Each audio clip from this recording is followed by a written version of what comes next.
Bonjour à tous pour ce jeudi de nouveau tous ensemble. C'est intéressant de se dire que nous allons avoir un cours un petit peu un petit peu différent de tout ce qu'on a fait sur les cours précédents, mais qui va avoir un lien avec le combat des pensées.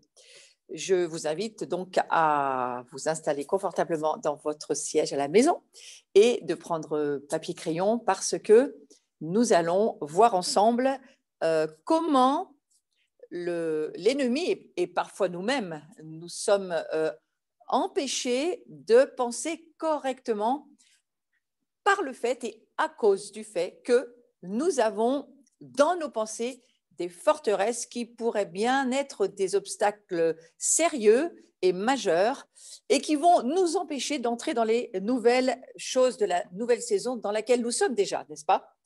Le Seigneur nous a parlé cette saison dans laquelle nous entrons, cette nouvelle année 5781, mais aussi cet âge qui se termine et dans lequel nous voyons bien que beaucoup de choses ne fonctionnent plus très bien. On est dans une grande confusion et on est dans des angoisses, peut-être pour certains, dans de grandes difficultés de décision parce qu'on ne sait pas ce qui va arriver demain ou après-demain.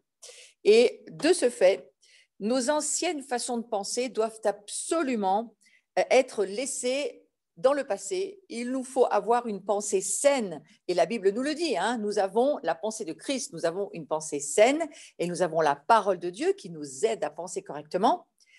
Mais il est clair que nous pouvons avoir en nous des forteresses intérieures. Je vais expliquer dans le cours de quoi il s'agit. Mais pour bien comprendre le fait de ces forteresses, il faut se dire que la vie, les circonstances de notre vie et parfois notre passé ont créé en nous, et on a aussi nous-mêmes bâti au travers de nos pensées, on va dire des lieux forts, des points comme un château fort, des endroits où la pensée est enfermée, est en captivité, et c'est de cela dont je vais parler dans ce cours. Puisque Dieu nous invite à avoir une nouvelle perspective prophétique, puisque le Seigneur nous invite à prendre du temps, nous asseoir, penser comme lui pense, revenir à la parole de Dieu et à une relation d'intimité pour que nous puissions vraiment entendre sa voix et que nous puissions vraiment recevoir sa volonté en nous-mêmes, puisque nous avons cette invitation et ce retour à Dieu et ce retour à la proximité avec Jésus-Christ, avec l'Esprit Saint, avec Dieu le Père, avec la Trinité, la triunité de Dieu. Cette invitation, elle est aussi là et nous fait prendre conscience de l'interrogation qu'il nous faut avoir dans notre système de pensée. Est-ce que ce monde nouveau qui s'ouvre à nous, est-ce que c'est si facile pour nous d'y rentrer ou est-ce qu'il y a des choses qui bloquent notre entendement, notre intelligence? Alors, c'est bien ce que nous allons voir pendant ce cours. Et on n'a aussi pas seulement un combat avec nous-mêmes, mais on a un combat avec le diable, parce que le diable, eh bien, il s'appelle le père du mensonge. Et ce diable-là, eh bien, lui aussi fait tout ce qu'il peut pour nous mentir, pour s'infiltrer en nous, pour nous amener des pensées que parfois nous pensons être les nôtres et qui sont les siennes. Et j'en ai beaucoup parlé dans le cours sur le combat des pensées, ce champ de bataille qui se trouve entre nos deux oreilles. Aujourd'hui, nous allons avoir l'occasion de prendre conscience de ce qui pourrait peut-être être en nous des tours fortes, des tours de garde, mais pas des tours de garde forcément pour Dieu, mais des tours de garde dans lesquels il y a et il faut absolument détruire et renverser tout ce qui s'oppose à la pensée de Christ. Et ça fait partie, bien sûr, du combat spirituel qui est le nôtre. Alors, on va voir dans ce cours l'origine des emprises dans nos pensées, on va voir ce que sont que les forteresses de pensée, et puis on va apprendre ensemble à nous en débarrasser, c'est-à-dire c'est notre travail de les renverser, de s'en défaire, et puis surtout de chasser l'ennemi qui pourrait bien avoir pris quelques droits sur notre entendement, sur notre façon de voir les choses, peut-être même nous a amené ses propres opinions, ses propres façons de penser qui ne sont pas celles de Dieu. Voilà. Donc, on va démarrer dans ce cours par le fait que Satan il commence par mettre un pied dans l'âme d'une personne et c'est sa façon de fonctionner, hein, un petit peu comme dans un ordinateur. Vous avez un virus qui arrive, regardez sur la planète Terre aujourd'hui, le virus démarre quelque part et puis tout est infecté. Finalement, toutes les nations sont soumises à cette infiltration, on va dire, de la maladie. Alors, c'est la même chose dans nos pensées. Le diable, il commence par mettre un pied dans l'âme de quelqu'un et souvent, il se sert soit de la souffrance, soit du péché. Et c'est au travers de la souffrance et du péché que Satan s'infiltre bien souvent. Et le péché peut aussi bien être enraciné en nous que infligé par les autres, hein. Ça peut être quelque chose qui nous appartient, qui vient de nous, ou quelque chose que les autres nous font subir. Et dans les deux cas, Satan attend toujours le moment où nous souffrons dans notre vie. C'est quelque chose qu'il a compris, parce que la souffrance nous fragilise, et puis la souffrance fait que nous perdons de la force en nous-mêmes, et il surveille jusqu'à ce que nous soyons suffisamment souffrants. Et à partir de là, quand nous sommes au plus bas, il commence à nous suggérer des solutions sur la base d'une fausse logique. Et ce sont donc forcément des fausses solutions. Et Satan va nous donner une perception fausse et une compréhension déformée de la situation. Il s'appelle le père du mensonge. Il est extrêmement fort sur le fait de pervertir la vérité. Ne serait-ce qu'un tout petit peu de mensonge dans une grande vérité, ça suffit pour que la vérité ne soit plus la vérité. Donc, s'il ne peut pas nous accuser, il accusera ceux et celles qui provoquent inconsciemment notre souffrance, parce qu'il est vraiment le condamnateur, l'accusateur. Il s'appelle le malin. Et pour survivre, nous développons une façon de penser que nous défendons, et parfois avec force, hein, parce que nous sommes sûrs de ce que nous pensons, et qui va inspirer nos réactions et notre comportement charnel. Et c'est bien là où Satan veut travailler. Il veut travailler dans cet être. Nous sommes un être charnel, mais nous l'étions, mais nous sommes devenus des êtres spirituels. Maintenant, tout ce combat de la vieille nature qu'il faut considérer comme morte avec Christ pour nous voir et nous accepter l'idée de ce que Dieu dit que nous sommes, c'est-à-dire des êtres spirituels avec un esprit vivifié, jusqu'à ce que nous le croyions vraiment, la guerre sera toujours là. Et c'est ce que moi j'appelle, en tous les cas les psychologues l'appellent comme ça, ce sont des mécanismes de défense et nous en avons beaucoup au fond de nous. Il faut juste en prendre conscience. Donc, ces mécanismes de défense, ils deviennent comme une seconde nature chez certaines personnes. Et lorsqu'on les pratique comme une normalité, ils deviennent presque une deuxième peau. Vous voyez, c'est comme ça qu'on a appris à fonctionner. Ils font partie intégrante de notre personnalité et ils s'établissent en s'enracinant en nous profondément. Donc, on va voir qu'il y a des forteresses spirituelles au fond de nous. Et finalement, ces forteresses spirituelles, c'est quoi? Donc, ça va être la première vignette qui va apparaître à l'écran, vous allez voir, et vous allez en voir une définition que je vais vous lire. La définition d'une forteresse, eh bien, le dictionnaire nous dit ceci, c'est une place fortifiée, d'où son nom forteresse. Un lieu pour se mettre en sécurité ou pour survivre. Vous voyez ce mécanisme de défense pour survivre. C'est un lieu dominé par un groupe particulier ou marqué par des caractéristiques particulières. Donc, elle s'érige, cette forteresse, elle s'érige de plusieurs manières. Il y a les forteresses qui sont les habitudes de pensée. On a l'habitude de faire beaucoup de choses. Des habitudes sentir, agir, qui s'impriment profondément dans notre personnalité. Et là encore, c'est ce qu'on appelle les mécanismes de défense. Ce sont des façons inadaptées de faire face à la vie. Et notre âme, c'est-à-dire notre personnalité, elle est programmée par le monde extérieur. Je vous rappelle que l'âme est en contact avec le corps, et l'âme est aussi en contact avec l'esprit, mais l'âme est en contact avec le corps. Donc, les forteresses, ce sont, comme vous le voyez sur la vignette, ce sont les habitudes de penser, de sentir, d'agir, imprimées dans notre personnalité. Et les forteresses, ce sont des schémas de pensée imprimés au fer rouge dans notre être intérieur par leur répétition dans la durée ou par l'intensité des choses traumatiques. Vous voyez, c'est quelque chose qui s'imprime en nous. Nos attitudes, nos croyances du présent ont été assimilées au sein du milieu d'où nous venons, le culte, il crée une culture. La culture, elle vient d'un culte. Et donc, bien souvent, dans une nation, vous voyez la culture, vous allez comprendre le culte et inversement. Donc, les forteresses, elles se forment à tout moment de la vie, mais le plus souvent pendant la petite enfance. Et vous voyez, je vous ai écrit sur la vignette plusieurs pistes. Alors, ce n'est pas les seules, hein, mais quelques pistes de réflexion. Ces forteresses, bien souvent, pendant la petite enfance, elles se sont érigées au travers des attitudes et des croyances. Alors, elles viennent des expériences marquantes de notre milieu, notre famille, notre quartier. Elles viennent d'expériences traumatisantes. Par exemple, si nous avons eu des parents qui ont vécu des viols, des divorces, des accidents. Ça, c'est encore une deuxième manière de voir et de comprendre ce que peut être une forteresse. Elles agissent aussi dans notre personnalité, elles influencent énormément notre façon de vivre et de réagir. Elles peuvent devenir un mode de vie jusqu'à la tombe. On peut garder parfois des habitudes qui sont mais vraiment des structures rigides en nous dont on n'arrive pas à se défaire.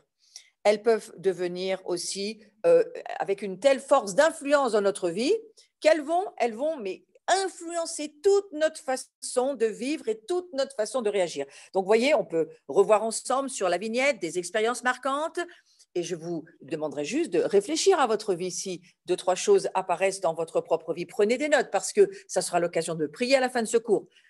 Des expériences traumatisantes, est-ce que dans votre vie, vous avez vécu ou au travers de vos parents, des circonstances de votre petite enfance, bien souvent, hein, viol, accident, choc traumatique, quel qu'il soit, un feu, la maison brûle et vous êtes enfant et vous voyez ça, c'est extrêmement traumatisant. Vous voyez aussi que votre personnalité, elle est influencée par la façon dont vous avez réagi, dont vous avez agi et ça peut durer jusqu'à la fin de vos jours si vous n'avez pas la conscience de cela. Il y a des forteresses de peur qui habitent certaines personnes, mais ces peurs viennent de la toute petite enfance, un choc traumatique d'un événement qui a été extrêmement lourd, extrêmement difficile. Regardez ce que peuvent vivre les enfants en ce moment au Liban, en Arménie, ceux qui sont en train de voir leur famille détruite, brûlée, déchirée. Eh bien, l'enfant qui voit ça, au fond de lui, quelque chose va réagir. Et le diable est bien souvent là pour essayer de faire ses affaires s'il le pouvait. Donc, on peut se dire que ces forteresses, elles s'érigent au travers de notre vie, de nos circonstances de vie, mais nous ne naissons pas avec ces forteresses. C'est très important de le savoir. Nous ne naissons pas avec ces forteresses. Une personne qui a des phobies, elle n'est pas née avec. Une personne qui est angoissée, peur, panique, elle n'est pas née comme ça. C'est des circonstances de vie qui l'ont amenée à subir ce choc traumatique et donc à avoir une réaction qui va lever en elle des structures de défense, de sécurité, qu'elle-même va se laisser se faire en elle parce que elle veut s'aider à survivre et parfois même à oublier tout ce qui s'est passé. Ça explique aussi beaucoup d'amnésie dans la vie des personnes. Personne ne naît avec un complexe d'infériorité, absolument personne. Nous développons des complexes du fait que nous vivons dans une société basée sur la compétition et la performance. Et à force d'être comparé à ceux qui donnent l'impression d'être plus forts, plus beaux, plus intelligents, eh bien, on va voir en nous peut-être une vraie forteresse de complexes qui se lève depuis qu'on est tout petit, mais ensuite quel handicap quand on doit rentrer dans la vie, dans le travail, ce n'est pas quelque chose qui va nous aider. Ouais. Donc, si quelqu'un possède en lui une forteresse de peur, j'y reviens, eh bien, il recevra l'étiquette de timide, parfois même de super poltron ou de super inquiet. Hein. Et ça finit même, à la limite, on finit par appeler les gens en leur disant « tu es », ça devient leur identité, alors que ce n'est pas leur identité. Mais on fait que cela, en les appelant comme ça, on les identifie de cette manière-là. Et c'est extrêmement gênant parce que c'est loin d'être le cas. En réalité, ces personnes, elles essaient de vaincre leurs peurs et leurs angoisses. Et peut-être c'est votre cas, vous essayez de vaincre des peurs et des angoisses parce que vous avez, par vos propres moyens, tenté de trouver des solutions au lieu de vivre par la foi en Dieu.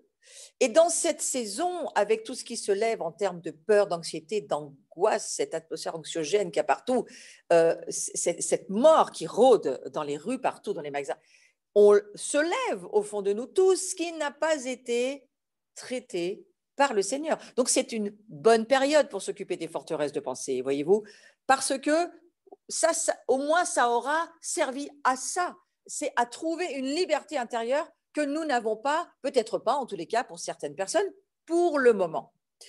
La thérapie peut aider les gens à identifier les fausses croyances à la racine de maintes angoisses maladives, mais la seule présence de Christ et la vérité de la parole de Dieu pourront les dissiper, pour dire même les anéantir définitivement. Parce que je crois que Dieu, le Seigneur, le Père, a envoyé son Fils, et la Bible nous dit qu'il a envoyé son Fils pour que nous soyons libres. C'est pour la liberté que Christ nous a affranchis. Et la liberté de quoi? Eh bien, de ne plus vivre sur des fausses réactions, des faux mécanismes de défense, de ne plus vivre avec des forteresses intérieures dans lesquelles Satan a des prises et des contrôles. Et s'il y avait de ces entités spirituelles dans ces forteresses-là, ce qui peut souvent être le cas, eh bien, nous sommes nous-mêmes contrôlés par des territoires occupés à l'intérieur de nous. Or, ce n'est pas ce que Dieu veut. Le Seigneur veut nous voir libres et veut nous voir en paix, même dans une situation compliquée et difficile. Alors, si la situation lève ce genre de problématique, eh bien, c'est largement encore le temps de le régler. Je vous rappelle que le Seigneur a dit que nous étions dans une saison où, encore une fois, il ébranlerait tout ce qui est ébranlable. Hormis le royaume de Dieu, tout est ébranlable. En nous, nous allons savoir ce qui n'est pas ébranlable en nous dans cette période de crise. La crise va déterminer si c'est pour la vie, si c'est pour la mort. Mais cette crise que nous traversons, moi je crois que le Seigneur va faire que nous allons l'utiliser pour des bons desseins, à bon escient, de façon à ce que nous puissions trouver un repos en Dieu sans être attaqués même en nous-mêmes par cette cinquième colonne ou tous ces chevaux de Troie à l'intérieur de nous parce que nous n'avons pas traité nos vies. Donc, je vais aller sur le fait que ces forteresses sont des esprits rigides, j'ai bien dit des esprits rigides, fermés, endurcis, fermés à la réalité et aux révélations nouvelles. Voilà pourquoi il y a toute une partie, parfois, du corps de Christ qui n'arrive pas à passer dans la nouvelle saison, qui n'arrive pas à laisser les choses du passé, qui est sans cesse retenu en arrière parce qu'il y a ces forteresses de rigidité. Donc le système que nous avons connu dans le monde de notre enfance n'a rien à voir avec notre nouvelle citoyenneté du royaume de Dieu. Il nous a délivrés de la puissance des ténèbres et nous a transportés dans le royaume de son Fils bien-aimé. Ça, c'est Colossiens chapitre 1, verset 13 qui nous dit ceci. Donc, il nous a délivrés, c'est au passé composé, c'est déjà fait. Christ, en lui-même, a déjà acquis pour nous, vaincu pour nous l'ennemi, et toutes ces forteresses se sont écroulées au travers de la résurrection de notre Messie Jésus-Christ. Ceci dit, c'est comme pour la terre promise. Dieu avait donné la terre à Josué en disant « Allez, toute la terre, je te l'ai donnée. Mais maintenant, il faut que tu te l'appropries. » Donc nous-mêmes, nous avons besoin de nous approprier le territoire qui est le nôtre, et ce territoire, eh bien, c'est à nous de renverser les forteresses, s'il y en a, et déjà de les voir. La parole de Dieu nous dit ceci: autrefois vous étiez ténèbres et maintenant vous êtes lumière dans le Seigneur, marchez comme des enfants de lumière. C'est Éphésiens chapitre 5 verset 8. Ça, c'est un des versets qui a le plus transformé ma vie lorsque je l'ai lu, non pas avec mon cerveau, mais avec l'Esprit Saint qui était en moi et qui me l'a révélé. Nous étions, c'était le verbe d'état, notre nature. Nous étions d'une nature de ténèbres, de péché. Rien ni personne ne pouvait changer ça, sauf Dieu qui nous a créés. Il envoie son Fils pour qu'au travers de la croix, la vieille nature de péché et de ténèbres soit échangée contre la sienne, celle du Christ, qui lui a une nature pure, une nature sans péché, une nature qui fait que nous pouvons aujourd'hui être de nouveau fils et filles de Dieu. C'est cet échange à la croix qui nous a permis aujourd'hui d'être, non plus ténèbres, mais d'être quoi? Lumière. Donc, lorsque la lumière rentre dans une vie, dans une maison, lorsque vous commencez à allumer la lumière dans toutes les pièces de votre maison, vous voyez parfois qu'il y a des choses qui n'ont rien à faire là, comme une forteresse, rien à faire là, alors il va falloir s'en débarrasser. Donc, nous devons apprendre comment marcher avec Christ, car nous avons commencé par apprendre à vivre sans Christ. Donc maintenant, il va falloir que nous apprenions à vivre avec Christ. Donc, on va voir les forteresses dans nos pensées. Vous voyez cette prison des pensées, et puis tu es libre. Il ne faut pas rester ici. Mais alors, celui qui vient de sortir de la prison, il dit, mais moi, je ne sais pas vivre dehors, je ne connais rien d'autre. Vous voyez, c'est ce qu'il dit sur la vignette. Il a son sac à dos, il est parti pour une nouvelle vie, mais il n'a pas du tout envie d'y aller parce qu'il n'a plus de repères, il ne sait pas comment ça fonctionne, il ne sait pas. Et c'est un petit peu aussi ce qui se passe pour beaucoup de personnes lorsque Christ rentre dans leur vie. Mais voilà, maintenant, Christ les sauve par la foi, Christ leur donne une nouvelle vie par la foi. Mais maintenant, il faut apprendre à quoi? Il faut apprendre à être un fils, une fille de Dieu. Il faut apprendre à être un disciple, pas seulement voir son sac à dos, mais il faut apprendre à savoir comment ça fonctionne. Donc, les pensées contraires à la parole de Dieu, les pensées de la chair, les pensées de l'ennemi s'enracinent parfois dans nos pensées comme des forteresses pour exclure la connaissance de Dieu et la façon dont il veut que nous vivions. Et vous voyez, comme vous voyez sur cette vignette, si on peut la revoir, vous voyez que qu'est-ce qu'il y a écrit sur cette vignette? Eh bien, il y a un verset extrêmement important et je vais le relire avec vous lorsqu'il va apparaître. Ces emprises sont quoi? Ce sont des modèles négatifs de pensée qui sont ancrés dans notre intelligence. Vous savez ce que c'est que l'encre? L'encre, c'était la sécurité des premiers chrétiens. L'encre d'un bateau, on leur expliquait comme ça. Eh bien, la parole de Dieu, c'est l'encre de ton âme et c'est avec cela que voilà, tu peux stabiliser ta vie. Eh bien, sachez que le diable, il fait exactement la même chose et que ces emprises, elles sont ancrées dans notre intelligence, il faut arriver à le voir et le comprendre, par une longue répétition ou par une expérience douloureuse. Vous voyez, quelqu'un qui a vécu dans une prison, comme ce jeune homme à gauche, eh bien, s'il est resté suffisamment longtemps, c'est ancré en lui, cette captivité, ces murs, cette façon de voir les choses. Et puis, c'est très difficile de sortir à l'air pur avec de l'espace parce que lui, il a perdu tous ses repères et c'est plus ancré en lui de vivre comme ça. Et il a même, d'une certaine manière, le vertige parce que ça nous donne le vertige lorsqu'on vit dans un endroit très, très fermé, un confinement. Nous avons vécu le confinement il n'y a pas si longtemps. Et puis, quand on nous a dit, vous pouvez ressortir, la première des choses que les gens ont eu envie, c'est d'aller acheter des maisons à la campagne. Parce qu'ils se sont dit, mais c'est plus possible. Là, par contre, il y avait un rejet de la captivité, d'enfermement. Mais celui qui reste très, très, très longtemps, il finit par s'habituer à cette captivité d'enfermement, voyez-vous. Alors, ces emprises sont vraiment ancrées et il faut s'en rendre compte. Où est-ce que dans ma vie, il y a des domaines en moi fermés, enfermés, des structures mentales qui m'empêchent, des esprits rigides en moi qui m'empêchent de pouvoir entrer dans des nouvelles choses. Vous voyez, les gens qui ont peur des autres, peur des étrangers, de ce qui ne leur ressemble pas, qui, dès que quelque chose n'est pas dans leur compréhension intérieure, ils ne connaissent pas tout ce qui est nouveau, il y a une angoisse qui se met. Eh bien, il y a certainement quelque chose à aller chercher. Peut-être je dis ça pour quelqu'un qui m'écoute alors que vous êtes sur ce cours. Il y a peut-être une incapacité en vous de quelque chose qui vous bloque le fait d'entrer dans des nouvelles choses. Mais il y a certainement quelque chose à voir dans votre vie que le Saint-Esprit va vous montrer. Mais en tous les cas, nous pouvons comprendre que ces forteresses de pensée, elles travaillent au travers. Alors, c'est un petit peu difficile de dire ça parce que ça pourrait paraître accusateur. Je crois qu'il faut le prendre en termes de discernement.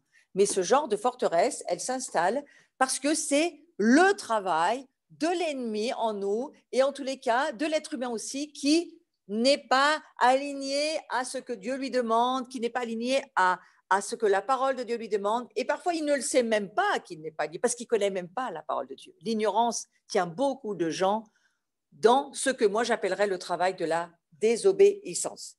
Donc, ces emprises destructrices, elles sont formées à la suite d'une foule de petites étapes qui nous écartent du plan de Dieu, qui nous enferment dans des pensées, des comportements contraires à la parole de Dieu. C'est pourquoi j'appelle cela le travail de la désobéissance.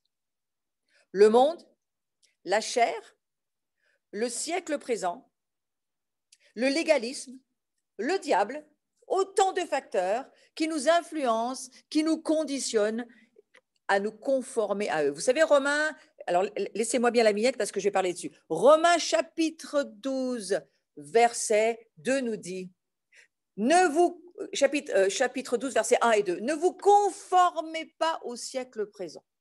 Le fait de se conformer, voilà comment Satan travaille. Il aime que nous nous conformons à sa domination, à sa manipulation, à sa façon de voir les choses. Il veut que nous soyons conformes à ce que lui veut que nous fassions. Ça, c'est le diable. Mais le Seigneur Jésus nous dit un petit peu la même chose, mais pas de la même manière. Lui nous invite à lui obéir parce que si nous le faisons, nous allons être bénis et nous allons avoir une vie paisible et une vie remplie de joie. Ce qui ne sera pas le cas avec Satan. Donc, vous voyez le travail de la désobéissance, j'y reviens. Le monde, il ne faut pas nous conformer à l'esprit de ce monde. C'est tout le livre des Galates qui en parle. Il ne faut pas vous laisser ni soumettre, ni vous conformer à ce que votre chair voudrait que vous fassiez, c'est-à-dire votre âme. Et puis, tout ce qui va avec votre âme, ce n'est pas votre âme qui doit commander votre vie. Ça, si vous n'êtes pas complètement sûr de ce que je suis en train de vous dire, réécoutez les premiers cours sur l'identité chrétienne, retournez sur YouTube, Abrit-VCF, allez voir les premiers cours qui sont là pour vous aider, de façon à ce que vous compreniez bien comment nous sommes faits au niveau de notre personnalité et comment notre âme, en aucun cas, ne doit diriger notre vie. Ça, c'est le chrétien charnel, c'est le chrétien qui n'est pas du tout spirituel, qui se laisse diriger par son âme. Et puis, le siècle présent, eh bien parce que, voilà, le Nouveau Testament nous le dit, Paul l'écrit beaucoup dans ses épîtres, ce siècle présent, il n'est pas bon, il est mauvais, et il sera de plus en plus mauvais. Pourquoi? Parce qu'il est corrompu à cause de la chute. Et la chute a tout corrompu. Est-ce qu'on peut arrêter la corruption? Non. La corruption ne s'arrêtera que lorsque Jésus reviendra. Jusqu'à présent, il y a une chose que nous pouvons faire, c'est d'écouter ce que la parole de Dieu nous dit. Et le diable, bien entendu, au travers du légalisme et de toute sa façon de nous amener à comprendre les choses d'une façon religieuse en termes de… Moi, j'aime beaucoup les religieux, c'est pas le terme, il faut faire attention quand on l'emploie. Mais les esprits religieux qui ont l'apparence, l'odeur, la couleur, mais qui ne sont absolument pas du royaume de Dieu, mais du royaume des démons, ces esprits religieux-là, je ne parle pas du monde religieux que j'aime beaucoup, je redis, mais ces esprits-là sont là pour vous faire croire que les choses viennent de Dieu. Or, elles ne viennent pas de Dieu, elles viennent d'une loi qui devrait, soi-disant, nous sauver. Eh bien non, Jésus est venu pour nous dire, la loi ne peut pas nous sauver, la loi, on pourra l'accomplir et la vivre lorsque Christ sera en nous et que la puissance du Saint-Esprit nous aidera à vivre avec la nouvelle nature que nous sommes, alors que nous croyons que nous le sommes. Nous allons pouvoir vivre en chrétiens victorieux. Mais jusqu'à ce stade-là, les forteresses de pensée vont toutes être là comme des obstacles pour nous empêcher de rentrer dans le pays promis. Et vous savez bien, vous souvenez-vous de l'histoire avec Josué, lorsqu'il a dû rentrer dans la terre promise, la première chose qui s'est trouvée devant lui, c'était quoi? La forteresse de Jéricho. Et il a fallu une manifestation surnaturelle de Dieu pour pouvoir détruire cette forteresse. Eh bien, je crois que cela fait partie aussi de ce cours. Nous allons avoir besoin de la manifestation surnaturelle de Dieu, mais Dieu est là.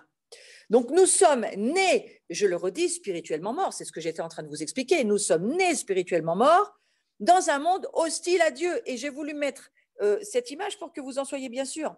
Nous ressemblons parfois même à cela. Non seulement nous avons des forteresses à l'intérieur de nous, mais nous pouvons être devenus nous-mêmes une forteresse, qui nous sommes enfermés sur nous-mêmes et on n'a plus du tout ni le désir, ni l'envie de communiquer avec qui que ce soit. Attention, parce que c'est ce que pourrait aussi produire ce qui se passe en ce moment sur la planète au travers de cette pandémie, au travers de ce que Satan profite de faire, que peut-être même lui a plus ou moins déjà libéré sur la terre, au travers de tous ces esprits de mort, d'enfermement, de solitude, d'isolement. Alors attention, attention, parce que spirituellement, nous étions, je l'ai mis à l'imparfait mort, mais aujourd'hui, nous sommes spirituellement vivants. Alors c'est en démarrant de cette période qui était la nôtre avant que nous connaissions Jésus-Christ, sur laquelle je vais aller maintenant. Il y a des stimulations ponctuelles de notre vie passée, comme les événements, les situations, les endroits, les rencontres que nous avons vécues personnellement. Il y a des stimulations générales, comme un contrat prolongé avec un environnement spécial, l'influence de la famille, de nos amis, notre voisinage, comment nous avons vécu dans le passé. Nos professeurs, souvenez-vous, quel rapport vous aviez avec eux. Notre travail, surtout si cet environnement n'était pas chrétien. Si nous avons grandi séparés de Dieu pour faire face aux événements et pour réussir dans ce monde sans Dieu, qu'est-ce qu'il va se forger au fond de nous? Eh bien, il va se faire que nous allons avoir pris notre vie en main et nous allons commencer à tout contrôler pour que les choses se passent comme nous pensons qu'elles devraient se passer. Dieu n'a rien à voir là-dedans en général. Et nous avons pu développer un certain nombre d'emprises à l'intérieur de nous. Dieu nous mène au travers des difficultés et des situations stressantes à la fin de nous-mêmes. Donc Dieu contrôle même la vie que nous avons eue sans lui. Il est en contrôle parce qu'il nous aime, parce qu'il veut nous rejoindre, parce qu'il veut faire de nous son habitation. Et même aujourd'hui, si nous sommes chrétiens et si nous avons encore beaucoup de difficultés pour nous sentir libres ou pour vivre libres ou pour avancer dans cette nouvelle saison qui n'est pas facile, eh bien Dieu va encore nous aider. Voilà. Jusqu'à ce que nous constations que le meilleur en nous ne peut pas convenir à Dieu, il va nous laisser avancer à notre manière. Et puis, il va nous amener, pour la plupart d'entre nous, à vivre des brisements et encore des brisements, jusqu'à ce que nous arrivions à saisir que nos meilleures intentions, les meilleures méthodes que nous aurions pu trouver, si Dieu n'est pas en contrôle de notre vie, ça ne donnera rien. Et c'est cela que je crois comprendre d'être les ébranlements de nouveau, des ébranlements de nouveau, parce que Dieu veut un peuple qui lui appartient, Dieu veut un peuple qui l'écoute, Dieu veut un peuple qui va faire ce que lui conseille, parce qu'il est Dieu et qu'il est parfait, et qu'il peut nous aider, et qu'il est là par amour pour nous, et qu'il veut faire le bien pour nous. Jusqu'à ce que nous reconnaissions que Dieu est Dieu, nous allons avoir encore beaucoup d'ébranlements à vivre certainement. Il est difficile pour l'homme de lâcher prise. Il est difficile pour l'homme d'abandonner sa force et surtout, le plus difficile parfois, c'est d'abandonner sa propre sagesse. Nul ne peut s'approcher de Dieu sur le fondement de ses mérites propres, de ses bonnes actions, justes ou pieuses, de sa religiosité, de sa lignée illustre, de sa justice. Alors, nous faisons à un moment donné la découverte de la croix. Plus forte que la force humaine, plus sage que la sagesse humaine. Et là, nous découvrons Christ, puissance de Dieu, sagesse de Dieu. Et c'est à ce moment-là que Dieu, au travers du Christ, nous attend. Mais je crois qu'il y a beaucoup de personnes dans cette saison qui se disent chrétiennes et qui le sont sur certains côtés certainement, mais qui ont besoin de se retrouver peut-être de nouveau à genoux parce qu'il y a une remise à zéro, il y a une réinitialisation que Dieu demande à ses veilleurs, à ses guetteurs, à ses adorateurs, à ses sacrificateurs, parce qu'il y a quelque chose qui ne fonctionne pas et qui doit refonctionner. Donc, je vais aller sur cette vignette qui dit ceci, c'est en constatant la limite de soi, de la sagesse et de la force humaine que l'on peut enfin commencer à entrer dans la grâce de Dieu. Et là, nous commencerons à voir les forteresses qui vont faire obstacle à la grâce et échec et mat bien souvent avec le Seigneur, c'est ce qui se passe. Donc il y a d'abord en premier lieu quelque chose que nous allons avoir à subir, et c'est d'ailleurs dans le Notre Père, c'est la tentation. Ne nous laisse pas entrer en tentation. Ça, c'est dans le Notre Père. Pourquoi? Bien parce qu'elle est là. Jésus ne conteste pas, il dit juste priez de ne pas être laissé entrer en tentation. La tentation, à la base de toute tentation, qu'est-ce qui se passe? Il y a une invitation à quoi? À choisir. Soit on va vivre indépendamment de Dieu et on va satisfaire des besoins légitimes par le monde, par la chair, par le diable, plutôt qu'en Christ. Et ça sera toujours un choix à faire. Donc la tentation, elle n'est pas un péché si nous n'y répondons pas, si nous n'y tombons pas. Mais si nous répondons à la tentation par un besoin légitime, par la chair, par notre âme, par le diable, alors là, il y a évidemment péché parce que nous sommes entrés dans la tentation. Et c'est au travers de cela que l'ennemi va commencer à s'infiltrer et à y mettre, on va dire, son monde malsain. Certaines tentations peuvent sembler très bonnes, mais hors de Dieu, tout est vain. nous sommes souvent tentés de faire des choses qui ne sont pas moralement mauvaises. Parfois même, on dit, mais ce sont des œuvres bonnes. Mais si Dieu ne nous les demande pas, elles ne sont pas plus bonnes qu'autre chose. Et elles ne font pas partie du plan de Dieu. Et si elles ne font pas partie du plan de Dieu pour nous, elles ne sont carrément pas bonnes du tout. Donc, Satan sait sur quel bouton il doit pousser pour nous inciter à ne plus dépendre de Christ. Et il a observé notre comportement pendant des années. Il connaît nos points faibles et c'est là qu'il nous attaquera. Parce qu'il est fin psychologue, le diable. Il a le temps de nous observer. Nos tentations correspondront au domaine où nous sommes vulnérables. Donc, voyez-vous, lorsqu'on commence à se connaître un petit peu, on devrait saisir, voir, discerner en nous, demander à l'Esprit Saint de nous montrer quelles sont nos zones de vulnérabilité. Et à partir de là, eh bien, il faut veiller et prier déjà aussi sur nous-mêmes et sur les zones de personnes que nous connaissons et que nous voyons aussi comme étant vulnérables. C'est à ça que servent les communautés et le fait de se protéger les uns les autres. Alors, on a d'abord cette tentation qui est là, et puis ensuite, on a la prise en considération et le choix par rapport à cette tentation qui est là, à cette pensée qui est là. Et vous savez, une forteresse, ça commence à se forger comme ça. C'est une tentation, c'est une prise en considération, un choix qui va être là, et puis une pensée qui va s'installer et qui va devenir une habitude, et une habitude qui va être pratiquée, qui commence à être bien pratiquée pendant plusieurs semaines, ça devient une emprise. Et une emprise, c'est quoi? C'est une forteresse intérieure. Et lorsqu'un choix se présente, nous sommes au seuil d'une décision. Et si nous ne choisissons pas immédiatement de rendre la pensée captive pour l'amener à obéir à Christ, nous commençons à la considérer comme une option possible. Et si nous considérons comme une option possible la pensée qui nous est amenée par Satan, qui lui sait parfaitement qu'il est en train de planter un donjon dans notre vie et qu'il n'y aura plus qu'à mettre une enceinte autour et ça deviendra une forteresse. Parce qu'une pensée peut vraiment devenir une forteresse très rapidement et Satan travaille de cette manière-là. Vous savez, j'ai vu dans certains, j'ai visité le nord du Royaume-Uni, le Pays de Galles, et j'ai vu comment l'envahisseur faisait en plantant ses forteresses, ses donjons partout. Et puis petit à petit, il investissait le territoire au travers de ses places fortes. Parce que quand il y a une place forte, c'est qu'il y a un homme fort qui tient la place forte. Et à partir de là, c'est celle-ci qui contrôle le territoire. Il ne faudrait pas qu'il en soit ainsi de nos vies. 1 Corinthiens chapitre 10, verset 13 nous dit ceci, « Aucune tentation ne vous est survenue qui n'ait été humaine. Dieu est fidèle et ne permettra pas que vous soyez tentés au-delà de vos forces. Mais avec la tentation, il donnera aussi le moyen d'en sortir pour que vous puissiez le supporter. » Vous voyez, ce verset est quand même très rassurant. Parce que voilà, il n'y a pas une seule tentation qui ne peut pas être surmontée. Donc, si nous ne la surmontons pas, c'est parce qu'il y a quelque chose qui doit être revu à l'intérieur de nous. Alors, une fois qu'il y a eu la prise en considération et le choix, après la tentation, la prise en considération et le choix, comment va arriver la pensée qui deviendra plus tard une forteresse? Eh bien, il va y avoir l'action, il va y avoir l'habitude et donc il va y avoir l'emprise qui va être là. C'est toute forteresse, elle commence par une pensée.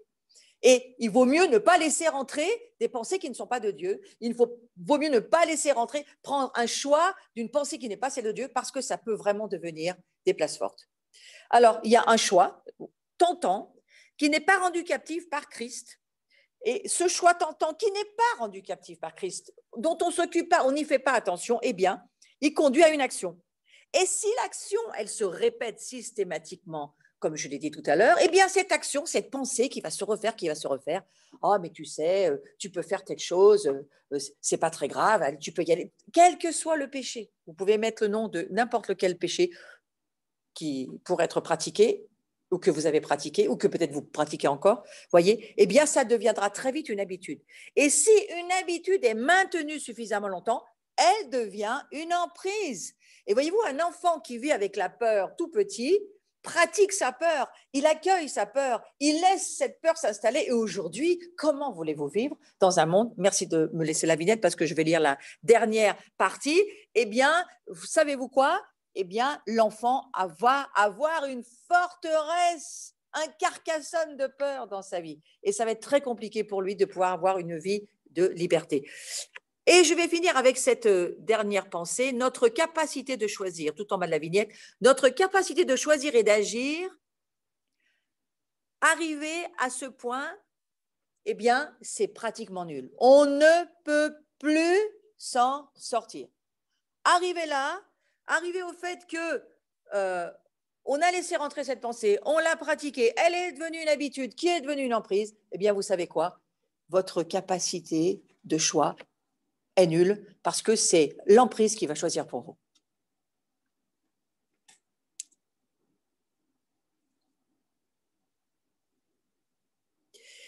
Les stimulations de l'environnement, la tentation, ce qu'on vient de voir, la prise en considération, le choix, l'action et l'habitude contribuent à former des emprises dans ces domaines. On pourrait parler, par exemple, le fait d'être hostile, l'hostilité. Vous voyez, c'est une tour forte, l'hostilité. L'hostilité. C'est pour ça que j'ai mis une tour forte sur la vignette, parce que tout ce dont je vous parle, ça peut être des places fortes au fond de nos intelligences ou de notre entendement, ou pour dire de notre pensée.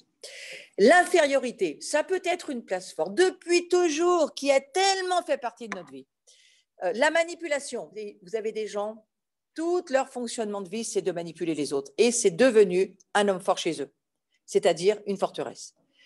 L'homosexualité, l'anorexie-boulimie, le rejet, la haine.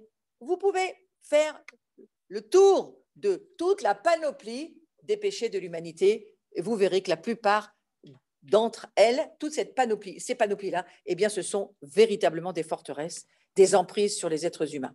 Et Satan le sait parfaitement.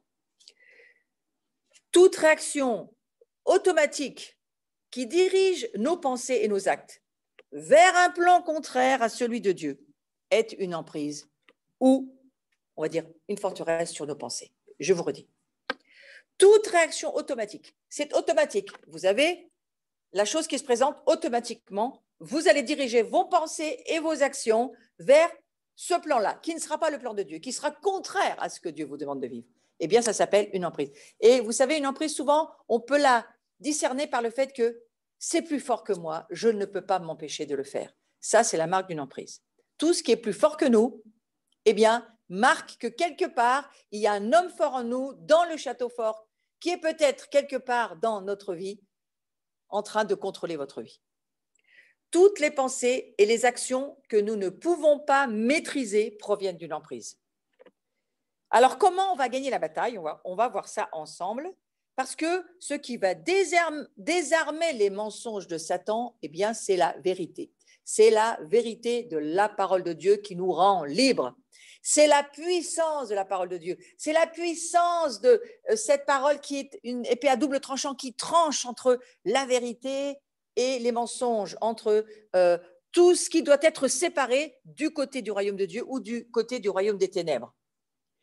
Cette parole de Dieu, elle tranche à un tel point que Paul dira, elle tranche entre l'âme et l'esprit, elle tranche entre la moelle et les os. Vous voyez, elle est extrêmement fine, cette parole de Dieu. La puissance de Satan, je le redis, réside dans ses mensonges. Et Jésus a dit ceci: le diable n'est pas resté dans la vérité parce qu'il n'a pas de vérité en lui.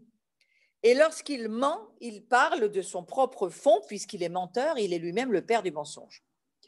Et Satan n'a aucun pouvoir sur nous, si ce n'est le pouvoir que nous lui donnons, quand nous ne rendons pas toute pensée prisonnière, et donc quand nous sommes trompés par ces mensonges. C'est parce que nous nous laissons tromper par ces mensonges. Peut-être parce que nous ne connaissons pas la parole de Dieu, peut-être parce que nous ne prenons pas le temps d'écouter Dieu, peut-être parce que ces forteresses nous contrôlent. Malgré nous, on n'en a même plus la conscience, tellement c'est devenu nous. Qu'on en arrive à dire, je suis un poltron. Mais non, tu n'es pas un poltron, c'est juste qu'il y a une forteresse de peur dans ta vie qui doit être abattue, détruite, de façon à ce que Jésus puisse reprendre sa place dans ta vie, dans ce domaine-là. Donc, puisque l'arme principale de Satan, c'est le mensonge, notre défense contre lui, c'est la vérité. Et c'est la connaissance de la vérité. Connaissance en termes pas cérébral, mais en termes d'expérience. C'est l'expérience de la connaissance de la vérité qui nous rend libres. Mais qui est la vérité, frères et sœurs? Chers amis qui m'écoutez, c'est quoi la vérité? C'est un concept philosophique? Non. La vérité, c'est une personne. Et cette personne qui est Jésus-Christ, eh bien, si vous la pratiquez, si vous avez une relation avec lui, si vous expérimentez la connaissance de Christ, vous allez connaître cette vérité. Et c'est cela qui vous fera gagner le combat. Le combat contre Satan n'est pas une lutte pour la puissance, mais le combat contre Satan, c'est une lutte pour la vérité. Et il faut garder l'amour de la vérité, comme Paul nous le dit dans 1 Thessaloniciens 2,9. C'est là où il nous dit, si tu ne gardes pas l'amour de la vérité, tu vas t'égarer. Non seulement pratique ta relation à Christ pour vivre avec celui qui est la vérité, une intimité de vie avec lui. Pas seulement lire le livre, pratiquez celui qui a écrit le livre, fréquentez-le, vivez avec lui. Vous êtes unis avec son esprit. Vous êtes dans un mariage spirituel qui fait que c'est là où vous gagnerez la victoire. Quand nous dévoilons le mensonge de Satan avec la vérité de Dieu, sa puissance est brisée. Et les mensonges de Satan ne tiennent pas devant la vérité de Dieu. Pas plus que les ténèbres de la nuit ne résistent devant la lumière du soleil. Donc, la vérité de Dieu désarme les mensonges de Satan. Chaque chrétien, vous pouvez le lire, chaque chrétien a un rôle à jouer dans le combat pour ses pensées. Et ce rôle, nous allons le voir, il y a 4 éléments vraiment importants dont nous allons reparler de nouveau. Comment? Eh bien, en imprégnant notre vie de la vérité de Dieu, de sa parole. Il faut vraiment lire la parole de Dieu jusqu'à ce qu'elle pénètre notre esprit, notre âme et notre corps et qu'elle puisse transformer notre vie. C'est cela que fait la parole de Dieu quand on la lit.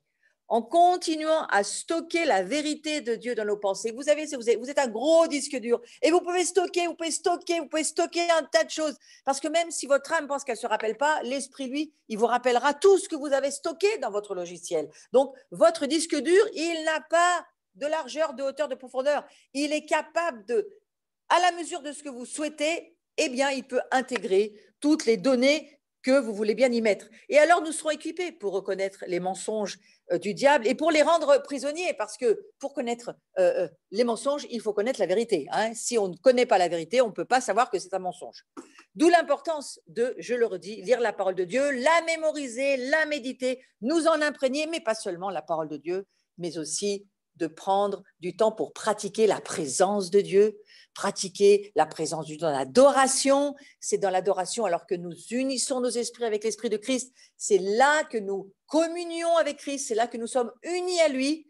Et lorsque nous prenons le repas de la Sainte Seine, Jean 6 nous dit ceci, il y a une véritable nourriture, il y a une véritable communion, une table de la communion. Et alors que tu prends le pain et le vin en te souvenant de ce que Christ a fait, eh bien, la Bible dit, je demeure dans ta maison, je demeure avec toi. Donc, il y a des mystères cachés dans la parole de Dieu pour pouvoir rester et être habité de la vérité qui s'appelle Jésus-Christ. Donc, chaque chrétien, je le redis, a un rôle à jouer dans le combat pour ses pensées. Et alors, la première des choses, eh bien, il faut être transformé par le renouvellement de notre intelligence. Et c'est là où vous avez vu, j'ai mis cette petite lumière pour que vous puissiez vous en souvenir. Oh, Eureka, c'est là, c'est ce qui vous dit, mais voilà, il faut que tu te souviennes que toute ta pensée doit devenir lumière et que c'est au travers de la lumière de Jésus. Laissez le Saint-Esprit renouveler votre pensée. C'est lui qui renouvelle. Vous lisez la Bible, mais c'est le Saint-Esprit qui renouvelle ton intelligence. C'est lui qui le fait parce que lui seul a la puissance de le faire. Mais toi, ton travail, c'est de lire la parole de Dieu. Et puis, c'est de prier, c'est de parler, c'est de croire que tu vis avec Jésus-Christ. La deuxième des choses, il faut préparer vos pensées pour l'action. Et j'aime ce verset qui dit ceci. C'est 1 Pierre, chapitre 1, verset 13, je vous le lis. C'est pourquoi, ayant sains les reins de votre entendement et étant sobre, espérez parfaitement dans la grâce qui vous sera apportée à la révélation de Jésus-Christ. Préparez vos pensées pour l'action, ça veut dire que non seulement il faut être prêt à renverser les forteresses de pensée, mais il faut être prêt à ceindre nos reins, les reins de notre entendement. Notre façon de penser a besoin d'être affermie. Et comment pouvoir être affermie si les forteresses en font partie? Donc, à la fois, on va avoir à passer à l'action de renverser les forteresses et à la fois, on va avoir à rentrer dans l'action d'affermir notre pensée en lisant et en pratiquant la présence de Dieu.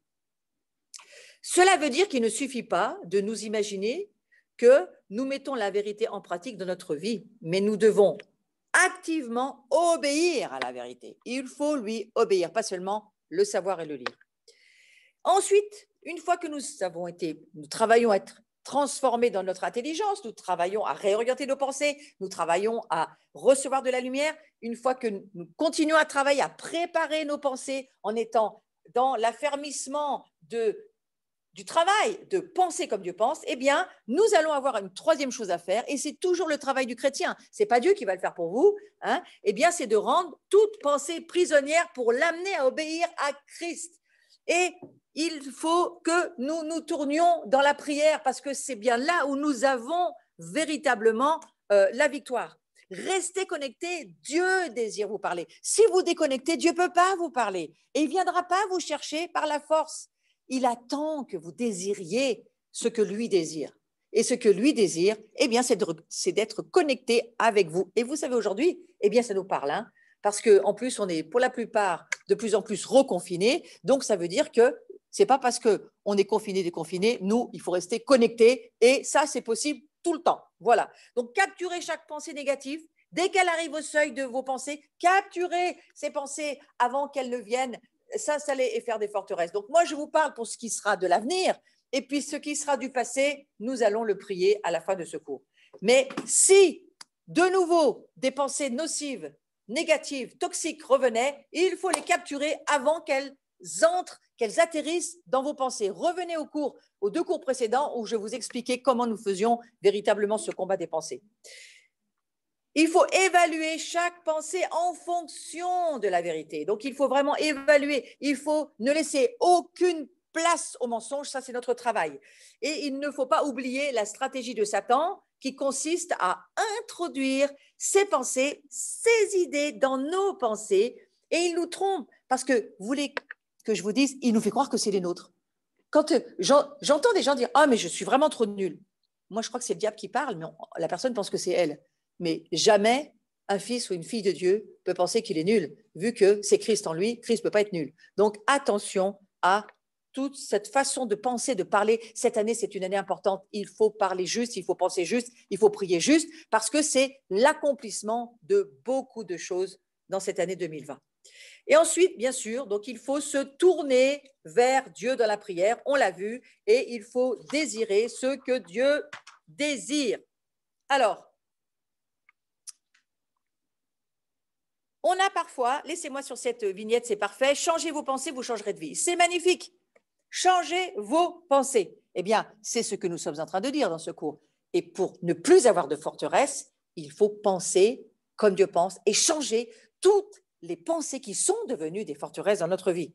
Et il faut rendre toute pensée prisonnière pour l'amener à obéir à Christ. Oui, mais ça, c'est une évidence parce que c'est à nous de le faire. Et la Bible nous le dit, il faut renverser les raisonnements, les arguments, les hauteurs, les forteresses. Il faut les renverser, les abattre, les ruiner avec l'onction de Jérémie. Il faut abattre, ruiner, détruire, amener à plus rien jusqu'à ce que nous puissions ensuite replanter et reconstruire dans nos pensées un univers qui est celui des pensées de Dieu. Donc, vous voyez, c'est ce verset qui dit ceci, nous renversons les raisonnements et tout obstacle qui s'élève avec l'orgueil contre la connaissance de Dieu et nous faisons toute pensée prisonnière pour qu'elle obéisse à Christ. Eh bien, ça, c'est le travail d'un chrétien qui a compris qu'il ne devait plus supporter, accepter la moindre forteresse dans sa vie. Sachez qu'il y a des esprits impurs paralysant les pensées, ils existent, des démons qui tiennent vos pensées, qui les paralysent. Alors ces démons-là, il faut les mettre dehors. Il y a tout un travail de délivrance à faire dans notre vie. Eh bien, c'est à nous de le faire parce que Jésus, lui, il a déjà tout accompli à la croix et il ne fera pas votre part. Lui, il vous a ouvert un chemin, il a eu la victoire pour vous. Maintenant, exactement comme pour Josué avec le pays promis, Dieu vous a offert et vous offre une vie de victoire. Jésus a ouvert le chemin pour vous, il est la tête et vous êtes le corps. Et aujourd'hui, il vous dit, saisis-toi de ma victoire, marche dans ma victoire, prends ma victoire, mais aussi fais ce que je te dis dans ma parole de faire. Donc, à nous de renverser toutes ces forteresses. Et en tant que chrétiens, nous devons apprendre à décider de croire Dieu. Nous devons apprendre à décider. Si Dieu me dit que je peux chasser les démons, je les chasse, de ma vie d'abord. Hein. Si Dieu me dit que je dois guérir, eh bien alors je prie pour ma guérison. Si Dieu me dit que je dois changer l'impur en pur, que je dois laisser les ébranlements se faire dans ma vie, alors je dois décider de croire que ce que Dieu me dit, c'est vrai. Et Dieu nous donne souvent la foi qui est produite par l'Esprit Saint pour ce que notre intelligence ne pourrait pas toujours accepter. Parfois, et c'est souvent là que la foi intervient, lorsque ce n'est pas notre façon ni de comprendre, ni de raisonner, mais c'est juste Dieu qui le fait. Notre intelligence veut tout comprendre, et si nous n'abandonnons pas notre intelligence à Dieu, elle refuse de croire ce qu'elle ne comprend pas. Et ce n'est pas aussi ça une forteresse quelque part de nos pensées? Refuser de croire ce que vous ne voyez pas. Mais il y a tellement de choses que nous ne voyons pas aujourd'hui, dans cet âge dans lequel nous sommes. Et puis, bon, nous commençons à voir dans l'infiniment petit ou nous commençons à voir dans l'infiniment grand. Mais ce que nous devons vraiment décider de croire, c'est ce que Dieu dit dans sa parole. Il est fréquent qu'un croyant sache dans son cœur, mais que son intelligence fasse opposition. Nous entendons notre cœur, nous entendons dans notre esprit, nos entrailles, mais parfois, il y a quelque chose dans les pensées du chrétien qui fait qu'il ne peut pas libérer son cœur, il ne peut pas vivre avec son cœur, parce que les obstacles, eh bien, ce sont toutes les forteresses qui se trouvent dans ses pensées.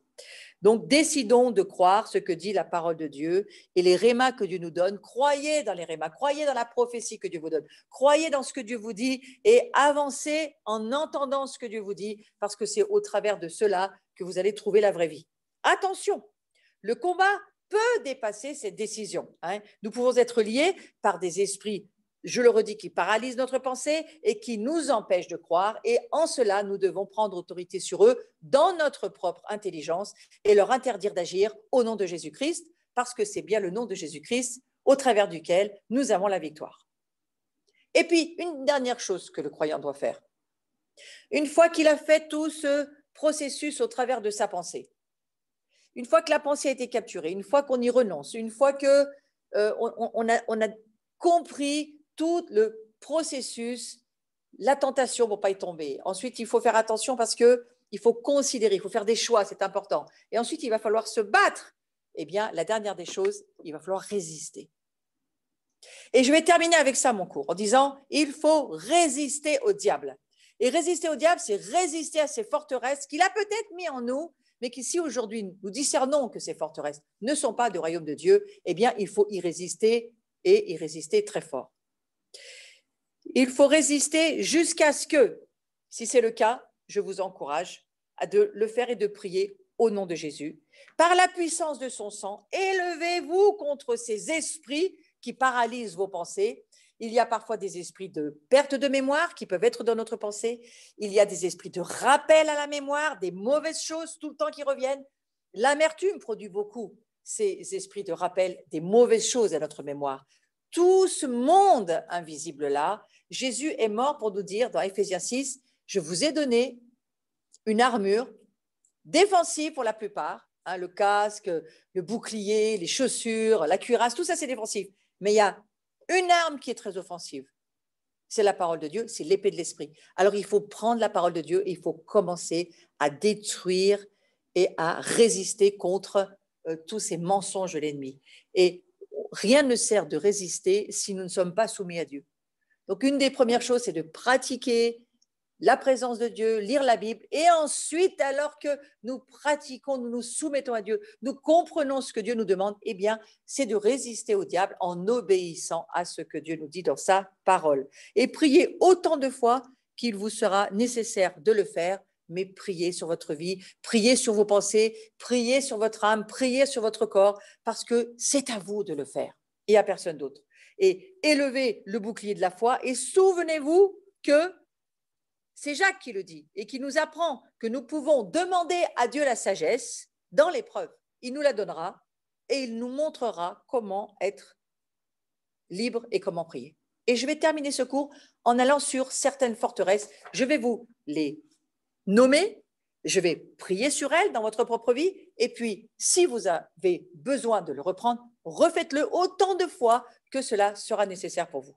Les premières forteresses sur lesquelles j'aimerais aller, ce sont les forteresses de l'imitation. Lorsque nous sommes enfants, souvent nous disons « je ne sers à rien, je ne réussis dans aucun domaine, je suis maladroit, je suis idiot, je suis pauvre, j'aurai jamais d'argent, je suis laid, j'arriverai pas. Ça s'appelle une forteresse de limitation. Alors cette forteresse-là, si elle a fait partie de votre vie aujourd'hui, il faut reprendre le processus que nous venons de voir ensemble. Et il faut capturer cette pensée. Il faut décider de ne plus la pratiquer, de ne plus la croire. Il faut résister au fait que cette pensée est un mensonge. Et il faut aujourd'hui dire, je renonce à cette forteresse de limitation et je te remercie, Jésus, de ce que tu pardonnes mon péché parce que c'est un péché de l'avoir cru. Donc, il faut se repentir de croire ce genre de mensonge qu'on on a mis sur nous-mêmes ou que les autres ont mis sur nous. Et au nom de Jésus, il faut s'en libérer et chasser les démons qui se trouvent dans la forteresse qui vous habite peut-être encore. Et cette forteresse de limitation, eh bien, elle va s'exploser au nom de Jésus et les oiseaux vont partir, les démons vont s'en aller et vous allez pouvoir voir et entendre la parole de Dieu comme vous ne l'avez jamais entendue. Donc, souvenez-vous, combattez contre ces forteresses de limitation. Une deuxième forteresse, les forteresses de mensonges. Des anciennes mentalités, des façons de voir les autres, toujours négatives. Je vous donne 2-3 petits exemples. Tout le monde est mauvais. Oh, tout le monde est mauvais. On l'entend, ça, vous savez. Oh, les gens ne pensent qu'à faire du mal. Des grandes généralités, évidemment. Hein. Tous les gens sont méchants, personne n'est bon. Tout le monde cherche à profiter de moi. Oh, ils sont tous traîtres. Ce genre de choses, c'est juste, ce sont des malédictions que nous posons aussi sur les autres.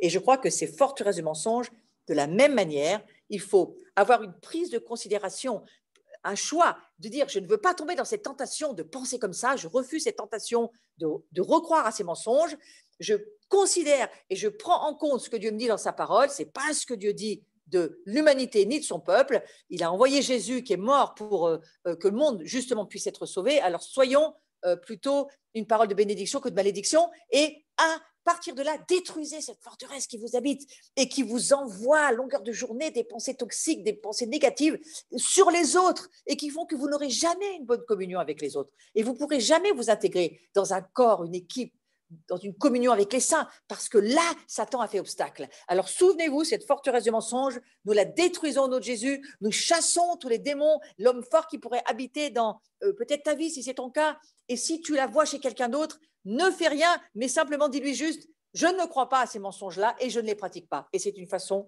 de mettre une distanciation sociale, alors je serai assez d'accord de la mettre. Et ensuite, il y a d'autres forteresses, comme par exemple les forteresses religieuses, hein, les mentalités qui nous donnent une fausse idée de Dieu. Par exemple, 2-3 petits exemples, ma religion, c'est la seule vérité. Alors ça aussi, attention, c'est certainement pas le cas. Dieu est responsable pour tout ce qui ne va pas. Donc, c'est Dieu qui est responsable. Ça, c'est un esprit religieux. C'est Dieu, c'est pas moi. Mais non, et voilà. Dieu est méchant, il ne m'aime pas. Parce que je ne suis pas assez bien, parce que je ne fais pas comme il faut. Attention, ce n'est pas seulement une forteresse de limitation, mais il y a une idée de toujours mettre Dieu au milieu de tout. Attention, ça, ce sont des esprits religieux qui vous mélangent tout. Renoncez-y, chassez ces démons, ne pratiquez pas ces forteresses religieuses. Elles n'ont aucun droit d'être chez nous. Ouais. C'est pour la liberté que Christ est venu nous affranchir. Il est venu pour que nous soyons libres d'aimer Dieu et certainement pas d'accuser Dieu de tous nos maux. Ensuite, il y a les forteresses liées à l'argent.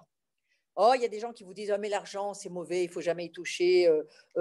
L'argent c'est pas bien, c'est pas de Dieu, c'est pas l'argent c'est toujours sale. Non, Dieu a créé l'argent. Avec l'argent on peut vivre, on peut faire beaucoup de choses fort bonnes. Attention à ces forteresses concernant l'argent. Ça nous amène parfois même à des forteresses de pauvreté, des forteresses où vraiment mais on a une stérilité sur les finances. Alors, renoncez à cela et remettez les choses en ordre et chassez tous les esprits qui ont pris des droits sur votre vie si c'était le cas. Je vais encore parler d'une autre forteresse intéressante à considérer dans notre vie parce qu'elle peut beaucoup nous aider à évoluer. Ce sont les forteresses de l'humanisme et de l'intellectualisme et nous, en Europe, on en est véritablement la source. Hein. Nous pouvons tout faire seuls sans Dieu. Je n'ai pas besoin des autres, je n'ai pas besoin qu'on m'aide, je n'ai pas besoin que Dieu m'aide. Il faut que j'analyse. Hein. Ce que tu me montres là, je dois analyser. Il faut que je fasse une analyse avant de te dire si ce que la parole de Dieu dit, c'est vrai. J'ai besoin d'analyser. Ça, attention, c'est aussi, je crois, une forteresse rationnelle. nous devons tout comprendre parce que tout s'explique. S'il n'y a pas d'explication, je ne peux pas croire. Ça aussi, ça fait partie de la forteresse de l'humanisme, de l'intellectualisme. Et la Bible nous dit très clairement, dans ce verset qui dit « Nous renversons tous les raisonnements ». Le raisonnement amène à une grande confusion. Le raisonnement n'a rien à voir avec le monde de Dieu. Dieu n'est pas raisonnable et Jésus n'a jamais été raisonnable au niveau humain. La sagesse de Dieu, c'est une folie pour les gens raisonnables. Donc, quelque part, si vous êtes tenu par cet esprit-là qui véritablement est libéré sur notre pays et sur toute l'Europe et peut-être tout le monde, aujourd'hui, le monde entier est sous cette puissance-là, cette puissance de Yavan, cette puissance de l'humanisme, eh bien, il faut véritablement y renoncer, ne laissez pas rentrer ces pensées-là, poussez-les dehors, résistez-y, parce que le monde surnaturel de Dieu, la gloire de Dieu n'est pas raisonnable.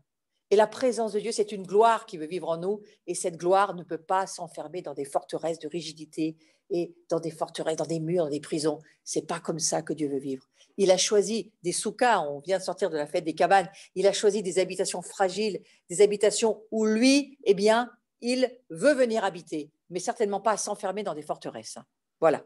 Et je vais finir par peut-être la plus forte, et je vais finir avec cette forteresse-là, mais il y en aurait beaucoup d'autres. Ensuite, vous pouvez développer sur d'autres sujets et de la même manière, vous en libérer, prier et avancer dans votre liberté parce que Jésus a gagné la liberté pour vous. Ne vous battez pas pour la liberté. Battez-vous depuis la victoire que Jésus a acquise pour vous. La dernière forteresse sur laquelle je vais aller, c'est la forteresse de peur. Parce que c'est de cela dont il s'agit aujourd'hui. La Bible contient plus de 300 passages contre la crainte. Et Christ est la réponse et la vérité. La vérité vous affranchira. Plus nous connaîtrons Christ, moins nous serons soumis sous le contrôle de cet esprit de peur. Je ne parle pas de la peur qui est utile, qui est la bonne, parce qu'il y a une bonne peur en nous qui nous permet d'avoir de la prudence. Je ne parle pas de cette peur-là, je parle de la peur démoniaque qui va détruire les relations humaines, qui va détruire votre capacité à vous développer en Christ, qui va vous empêcher de devenir l'homme et la femme de Dieu que vous devriez être. Et c'est de cette peur-là dont je parle. Alors, il y en a beaucoup de ces esprits, de ces forteresses de peur. Il y a beaucoup de phobies. Il y a l'acrophobie, la peur des lieux élevés, l'agoraphobie, la peur des marchés, la claustrophobie, la peur des lieux confinés. Il y a des gens qui sont très, très mal dans les lieux confinés. La géphidophobie, la peur de traverser un pont. L'hématophobie, la peur du sang. La monophobie, la peur de rester seul. L'apatophobie, la peur de tomber malade. La toxophobie, la peur de se faire empoisonner. La xénophobie, la peur des inconnus, des étrangers, c'est beaucoup aussi chez nous. La zoophobie, la peur des animaux. Et il y en a plus de 6000. Donc, il y a énormément d'esprits de peur. Et cette peur-là, aujourd'hui, je crois qu'il faut arriver à s'en défaire. Alors, lorsqu'au fond de vous, quelque chose va être ébranlé et le château fort, la forteresse va commencer à se lever et à vouloir s'exprimer, et ça sera toujours contraire à la pensée de Dieu, alors il faut travailler sur vous et au nom de Jésus, libérez-vous. Croyez que Jésus est mort pour que vous soyez libres. C'est pour ça que Jésus est mort. Et ce cours, je l'ai fait pour que chacun puisse réfléchir à quel genre de forteresse peut-être est-ce que j'ai encore dans ma propre vie et qui m'empêcherait de pouvoir suivre et obéir et avancer avec le Christ pour faire sa parfaite volonté durant cette saison et la fin de cet âge. Voilà, donc je ne vais pas du tout revoir tous les esprits de peur, mais je veux juste vous dire que l'amour parfait bannit la peur. Plus nous aimons Christ et moins nous aurons peur. Seigneur, je te remercie pour ce cours. Je te remercie de ce que tu, par ta parole, ouvres les yeux, permets à chacun de voir dans sa propre vie les obstacles à leur marche dans leur vie chrétienne, les obstacles qui les empêchent de pouvoir avancer et te suivre et de faire ta parfaite volonté. Seigneur, merci parce que c'est toi qui vas montrer à chacun, là où nous avons besoin, de faire une percée, de gagner une guerre, de résister. Et puis pour d'autres, eh bien, nous allons courir de notre appel et c'est grâce à toi que nous le ferons, Jésus. Je vous remercie de votre attention pour ce cours. Nous nous retrouvons dans 15 jours. Il n'y a pas de cours pendant les vacances scolaires. Donc, c'est 2 jeudis sans cours Et le prochain, ça sera le samedi 5 novembre. J'ai dit quoi? Jeudi, pardon. Ça sera le jeudi. Jeudi, je fais mes cours le jeudi. Hein. Jeudi 5 novembre à 14h30, nous nous retrouverons sur un nouveau sujet. À très vite.